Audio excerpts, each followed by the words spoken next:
ऐसा लगता है सऊदी अरेबिया ऐसा नहीं चाहता। अरेबिया कह रहा है कि भाई एक बार अच्छे से मार कूट लो ईरान को। अमेरिका से ये कह रहे हैं ताकि वो दोबारा हमारे रास्ते ना रोके या हमारे लिए मुश्किल खड़ी ना करे। आप अमेरिका की वो मतलब बड़ी बड़ी बातें किधर गई कि वो कहते जी हम तो ये कर देंगे वो कर देंगे। स्टेट ऑफ हॉर्मज़ आपसे नहीं संभाला जा रहा, पूरी दुनिया को वक्त आपने डाला और आपकी वजह से, ये अमेरिका और इजराइल की वजह से ना। ईरान अगर हमला इजराइल पे करता तो मैं कहता हूं कि ईंट से ईंट बजा देनी चाहिए थी ईरान की, कि ईरान याद रखता सारी जिंदगी कि किसी के ऊपर मिसाइल फायर ना करता। लेकिन आपने पहल भी कर दी, उसने स्टेट ऑफ हॉर्मज़ को भी कंट्रोल किया हुआ है और उससे पूरी दुनिया इफेक्ट हो रही है। लेकिन ट्रंप साहब कह रहे नहीं जी नहीं, मैं तो ये टर्म्स एंड कंडीशन मेरी मानेगा तो मैं ये कर दूंगा वो कर दूंगा। क्यों नहीं मनवा सका आज तक? मिडिल ईस्ट की जितनी कंट्रीज हैं, देखें हालात सऊदी अरेबिया और ईरान के दरमियान बेहतर हुए थे, अच्छी बात है। लेकिन आपने अगर अमेरिका को बिठाया हो तो अमेरिका इधर बैठने का एक ही मकसद है, वो है ईरान। भाई इजराइल है उनका ना, उनका अड्डा भी वहां पे है, उनका बच्चा भी है, बड़ा भी है, बाप भी है, बेटा भी है, सब है इजराइल। तो जब वो है तो भाई आप मिडिल ईस्ट क्यों उनको अड्डे दे रहे हो? किस लिए बिठाया हुआ आपने उनको वहां पर? सिर्फ और सिर्फ ईरान के लिए। तो ईरान की जगह मैंने आपको, शायद हमारा जब रमजान में शो हो रहा था, डॉक्टर साहब आप और मैं थे, मैंने कहा था कि हमारे पश्तूनों के यहाँ यानी अगर किसी के घर के ऊपर वो जो मोर्चा टाइप बना होता है, अब तो खैर कम है, किसी जमाने में हमारे भी एक पुराने घर के ऊपर बना होता था, पूरे किला होता था जैसे, ठीक है। तो वो जब आपस में फायरिंग का तबादला होता था, आपकी जिनके साथ दुश्मनी होती थी तो आप उसकी ओट लेते थे आप, क्योंकि फायर आपको हिट नहीं कर सकती तो, और मिट्टी का बनाया जाता था, ठीक है। अगर मेरे उस ब्रिज, हम कहते थे उसको पश्तो में, तो अगर उससे किसी और के ऊपर फायर हो रहा, मेरी और उसकी कोई मतलब लेन देन नहीं, कोई दुश्मनी नहीं है, तो क्या करेगा वो? जाके वो कहेगा अच्छा जी मेरी तो फलां गांव में फलां के साथ दुश्मनी, तो अब मैं वहां जाऊं, मैं वहां फायर करूंगा? नहीं, वो उस पर करेगा जहां से उसके ऊपर फायर हुआ है। सेम लाइक दैट ईरान ने किया है। कंट्रीज कोई भी हो वो ऐसी ही करेंगी। अगर यही चीज कोई और भी करता तो मेरे ख्याल वो भी इजराइल के साथ अगर कोई मतलब ऐसी चीज करता, उसने भी यही करना था, उसने छोड़ना नहीं था। वो कह रहा है ना, लबनान की ईंट से ईंट बजा रहा होता है, कहते लबनान से हिजबुल्लाह हमारे ऊपर हमले कर रहा है, फलां जगह से हमास हमारे ऊपर हमले कर रहा है, तो वो करता है, वो छोड़ता थोड़ी है। इसी तरीके से अमेरिका भी नहीं छोड़ता। अमेरिका 10,000 किलोमीटर जो है अफगानिस्तान में आया, क्यों जी? उसामा बिन लादेन को मैंने मारना है। उसामा बिन लादेन तो अरब था, वो तो अफगानिस्तान का रहने वाला भी नहीं था, लेकिन अफगानिस्तान में था वो। उन्होंने कहा हम छोड़ेंगे नहीं, हम जाएंगे उसके पीछे। वो गए, 21 साल वो अफगानिस्तान में डिप्लॉयड उनकी फोर्सेस रही। तो जब आप ऐसी बातें करेंगे तो ये तो नहीं हो सकता ना कि आप कहें नहीं नहीं जी हम तो नहीं कर रहे। बिल्कुल अरब फोर्सेस नहीं कर रही। अरब की फौज ही कौन सी है? वो तो सिर्फ वेपन डंप कर रहे होते हैं, 110 अरब डॉलर हर साल उसके ऊपर लगाते हैं, उसको चलाने के लिए ना। कहते हैं ना, gun is not important, the man behind the gun is important. वो बड़ा जरूरी है कि गन चलानी भी आपको आती हो ना। आपके पास दुनिया की महंगे तरीन बंदूक है, लेकिन अगर आप उसको चला नहीं सकते तो उससे अच्छा है कि आपके हाथ में अगर लकड़ी का कोई डंडा है, आप अपने आप को प्रोटेक्ट तो कर सके उससे। ये मिडिल ईस्ट कंट्रीज के साथ ये चीज हुई है। ईरान बाखबर है इन सारी चीजों से, ईरान के साथ सपोर्ट है रशिया की, बिल्कुल खुल के। अब तो खैर यूके ने भी कह दिया, और इसके अलावा अमेरिकन से ये भी ये रिपोर्ट कर रही है कि इंटेलिजेंस शेयरिंग उन्होंने की है। इतना आसान नहीं है, मैं ये नहीं समझता कि ईरान के लिए कुछ चीज इतनी आसान होगी। और इतने जो लेटेस्ट टेक्नोलॉजी वाले सिस्टम है अमेरिका के, उसको मेरा नहीं ख्याल कि ईरान के पास इतनी कोई लेटेस्ट टेक्नोलॉजी है कि उसको डाच दे सके। और वो मतलब जिस तरह आयरन डूम भी कोई मामूली सिस्टम तो नहीं है ना, पेट्रियट कोई मामूली सिस्टम है, जिस तरीके से रशिया का S-400 सिस्टम है। तो उसको क्रॉस करना इतना भी आसान नहीं है, और हर मिसाइल कर भी नहीं सकता उसको। उसके लिए बड़ी लेटेस्ट टेक्नोलॉजीज वाले मिसाइल चाहिए, हाइपरसोनिक, सुपरसोनिक, या जो बैलिस्टिक मिसाइल वो यूज कर रहा है, वो किया उन्होंने ईरान ने। मैं कहता हूं कि हालात को संभलने की जरूरत है, और उसके लिए करना पड़ेगा ट्रंप को भी। अगर ट्रंप साहब ये कहें कि नहीं जी मैं तो ये करूंगा वो करूंगा, मैं फौजें उतार दूंगा, मैं आपको यकीन से कहता हूं कि अगर उन्होंने उस आयरलैंड पे फौजें उतार दी तो ये शायद ये वियतनाम को भूल जाएंगे। मैं आपको गारंटेड ये बात बता रहा हूं कि जो इस वक्त ईरान की ग्राउंड पे तैयारी है और जिस तरीके से वो तैयार बैठे हुए हैं, तो अमेरिका में मेरे ख्याल में याद रखेगा, बजाय इसके कि उसको मजीद एक्सपेंड करे जंग को, नुकसान पूरी दुनिया का हो रहा है। पाकिस्तान में देख लें, लॉकडाउन, स्मार्ट लॉकडाउन की तरफ जा रहा है। इंडिया की आज मैं टीवी चैनल पे देख रहा था, वो बीजेपी और बाकी पार्टीज के वो आपस में कह रहे थे कि भाई पेट्रोल इतना महंगा हो गया, LPG अवेलेबल नहीं है। तो ये सारी चीजें ऐसे तो नहीं हुआ ना, पहले इंडिया में क्यों मसला इतनी हुआ? महंगा उतार चढ़ाव चलता रहता है, हमारे यहां भी चलता है, इनके यहां भी चलता होगा अपने अपने हिसाब से। लेकिन क्योंकि आजकल शॉर्टेज का सामना है, और वो इस वजह से है कि जो स्ट्रेट ऑफ हॉर्मस है उसके ऊपर $20 लाख, $2 मिलियन जो फाइनेंशियल टाइम्स है वो रिपोर्ट कर रहा है कि एक एक जो शिप वहां से गुजर रहा है वो ईरान को पे कर रहा है। कितने दिन हो गए? 28, 1 महीना होने को इस जंग को। लेकिन आज तक कौन सी टर्म्स एंड कंडीशन जो अमेरिका ने सामने टेबल पे रखी है और उन्होंने मानी? हाँ, ये बात जरूर हो रही है, फॉरेन मिनिस्टर ऑफ जर्मनी कह रहे हैं कि पाकिस्तान का रोल इस वक्त बहुत इंपॉर्टेंट है और ये डायलॉग जो है ये इस्लामाबाद में हो सकते हैं। मेरे ख्याल में ये एक अहम खबर इस वक्त आ रही है। जी डॉक्टर साहब, ये डायलॉग इस्लामाबाद में हो सकते हैं, तो आप लोग हमारे साथ फौरन अपने टर्म्स ठीक कर लीजिए। अभी हम लोग बहुत इंपॉर्टेंट हो गए हैं, हम ज्यादा भाव नहीं देंगे आपको।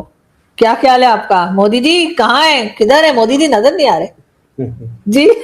नहीं, बिल्कुल, अगर कोई भी कंट्री पीस में अपना रोल प्ले कर सकती है तो प्ले करे, इसमें क्या बुराई क्या है अगर पाकिस्तान अपनी सर्विसेज दे सकता है। मगर मैं फिर वही कहूंगा कि जो पाकिस्तान की क्रेडिबिलिटी है, मुझे नहीं लगता कि वो इस लायक है कि कोई उनके ऊपर भरोसा करेगा और अपने लोगों को पीस के लिए भेजेगा। पाकिस्तान पहले भी इस तरीके के रोल को निभाने में बहुत इच्छुक था। जब दोहा राउंड हुआ करते थे तालिबान को लेकर के, और उस समय की जो अशरफ गनी की गवर्नमेंट थी, पाकिस्तान हर समय वहां पे टेबल पे बैठा रहने का प्रयास करता था और उनको जगह भी दी गई। उससे हुआ क्या, आज तालिबान और पाकिस्तान में क्या हो रहा है? सो देखिए आरजू जी, विजुअल थिंकिंग होना एक अलग चीज है, रियलिटीज का होना एक अलग चीज है। आप जितना भी ये कह लें कि आपको कोई सीरियस लेके अपना पीस टॉक करवाना चाहेगा, आई डोंट थिंक इसकी कोई बेस है। देखिए, मैं ये बात कहूंगा ना कि ये जो अभी तक जो वॉर चली है, मैं इसको फिर कहूंगा कि अभी तक सिर्फ और सिर्फ एरियल अटैक्स किए गए हैं, कोई बूट्स ऑन द ग्राउंड नहीं किया गया है। अगर ईरान इसको एस्केलेट करता है तो ये आप जान जाइए कि इसका कॉन्सिक्वेंसेस सिर्फ ईरान को पे करना पड़ेगा, बाकी कंट्रियों में हार्डशिप होगी, इसमें कोई शक नहीं है। जैसे इंडिया में ही है, 10 रुपए का पेट्रोल बढ़ाया गया, गवर्नमेंट को एक्साइज ड्यूटी कम करनी पड़ी, मैंने आज न्यूज़पेपर में पढ़ा। लेकिन क्योंकि अगर आप 10 रुपए की एक्साइज ड्यूटी कम कर रहे हो तो आपके एक्सचेकर पे तो काफी बड़ा, क्योंकि गवर्नमेंट ने अपना हिस्सा छोड़ दिया ना, गवर्नमेंट ने कंपनीज का हिस्सा नहीं छोड़ा, गवर्नमेंट को अपना हिस्सा छोड़ना पड़ गया, तो इसका मतलब है रेवेन्यू में कमी होगी। तो ये ऐसा नहीं है कि इसका इम्पैक्ट नहीं पड़ेगा, बिल्कुल इम्पैक्ट पड़ रहा है। और बल्कि हमारे यहाँ तो जो ये कमर्शियल एलपीजी है उसकी तो कमी होनी शुरू हो चुकी है, बहुत फर्क पड़ रहा है। रेस्टोरेंट्स में, मेस में जो खाने बनते हैं उसको लेकर के बहुत बच्चों के लिए जो होते हैं उसमें दिक्कत आ रही है। तो हार्डशिप तो होगी, इसको डिनाई कर देना तो मूर्खता होगी। आप जो है मतलब आंख बंद कर लेने वाली बात होगी रोशनी में। लेकिन मैं फिर ये कह रहा हूं कि अगर ईरान जो है वो इसको सही से हैंडल नहीं करता, चूंकि ईरान के साथ कोई नहीं खड़ा होगा जब रियल बातें आएंगी, जिस तरीके से मिडिल ईस्ट उनके अगेंस्ट में है, जैसा मैंने आपको कहा, कल भी मैंने इस बात को बोला था, आज फिर बोल रहा हूं, middle east is in no mood. अगर ट्रंप साहब चाहें भी कि वो पीछे हट जाए, मिडिल ईस्ट उनको पीछे नहीं हटने देगा, प्रोवाइडेड कि मिडिल ईस्ट को ईरान से ये अश्योरेंस मिले कि ईरान जो करता था मिडिल ईस्ट में अब वो करना बंद कर देगा। जो हमास, हिजबुल्ला और पता नहीं क्या क्या जो इन्होंने बना रखे थे नॉन स्टेट एक्टर्स, एक तो नॉन स्टेट एक्टर बनाने वाला तो मुझे बात ही नहीं समझ में आता। जो बात करना है आप अकेले सामने अपनी आर्मी से लेकर के लड़ लीजिए सऊदी अरेबिया में या मिडिल ईस्ट में जाकर के। तो मुझे ये लगता है कि ये इस तरीके की जो एक्टिविटीज ईरान करता रहा और डिस्टेबलाइज किया है ईरान ने पूरे रीजन को पिछले 20 से 25 साल में। मिडिल ईस्ट के लोग शांत रहे, कोई एक्शन उन्होंने जबरदस्त नहीं लिया, बल्कि जब से मोहम्मद बिन सलमान साहब आए उन्होंने 2 बार पीस डील करने की कोशिश की है ईरान से। तो ईरान सबको जो है ना, can not take it for a ride. Iran को भी ये समझना पड़ेगा कि ईरान सबसे पंगे नहीं ले सकता। अभी नेटो भले ट्रम्प के साथ आने को तैयार नहीं है या उस तरीके का जिसे कह लीजिए सपोर्ट शो नहीं कर रहा है, लेकिन मैं आपको लिखित में दे सकता हूं कि अगर ये सिचुएशन ऐसे ही रहा तो आने वाले 10 से 15 दिनों में नेटो का जो है वो ओपिनियन चेंज होगा, because NATO would never leave America, NATO will always stand by America. तो ये, और उसके बाद मिडिल ईस्ट भी खड़ा होगा। मैं तो आपको बोल रहा हूं, मिडिल ईस्ट से आज तक तो कोई नहीं आवाज आ रही है कि पीस हो जाए। अमेरिका से एक गुहार नहीं लगा रहे हैं ये लोग। कम से कम चलो आप शुरुआत नहीं करे, बोल ही दो, मैसेज ही दे दो कि भाई वॉर रोक दो, वॉर रोक दो। कुछ नहीं हो रहा है। वो जो काम स्ट्रेट ऑफ हॉर्मुज में हो रहा है वही काम तो सऊदी अरेबिया भी कर सकता है। पेट्रोल के कॉस्ट बढ़ा सकता है, बंद कर सकता है, सप्लाई बंद कर सकता है। बहुत सारे पावर हैं सऊदी अरेबिया के पास और मिडिल ईस्ट की कंट्रीज के पास अमेरिका को प्रेशराइज करने के लिए। वो तो कुछ नहीं कर रहे। तो इसका मतलब है वो तो चाह रहे हैं ये अटैक होना। जी लेकिन इससे होगा क्या, इस वॉर का फ्यूचर क्या है? इसका तो मतलब है कि बस ऐसे ही लड़ते रहेंगे और नुकसान तो सभी का होगा और उन कंट्रीज का भी होगा जो इस वॉर का हिस्सा नहीं है। मतलब ठीक है, किसी ना किसी को सपोर्ट कर रहे हैं लेकिन लड़ तो नहीं रहे, तो उनके लिए भी डॉक्टर साहब मुश्किल आ जाएगी। देखिए, फ्यूचर तो किसी भी वॉर का डिस्ट्रक्टिव ही होता है, तो ये ईरान को तो बहुत ही पीछे ले जाएगा, बाकी इकोनॉमियों पे भी बहुत असर पड़ेगा। वर्ल्ड में रिसेशन आने के भी संभावना बढ़ सकती है, क्योंकि एनर्जी का कॉस्ट बढ़ेगा तो इकोनॉमी स्लो डाउन की ओर जाएगी ही जाएगी।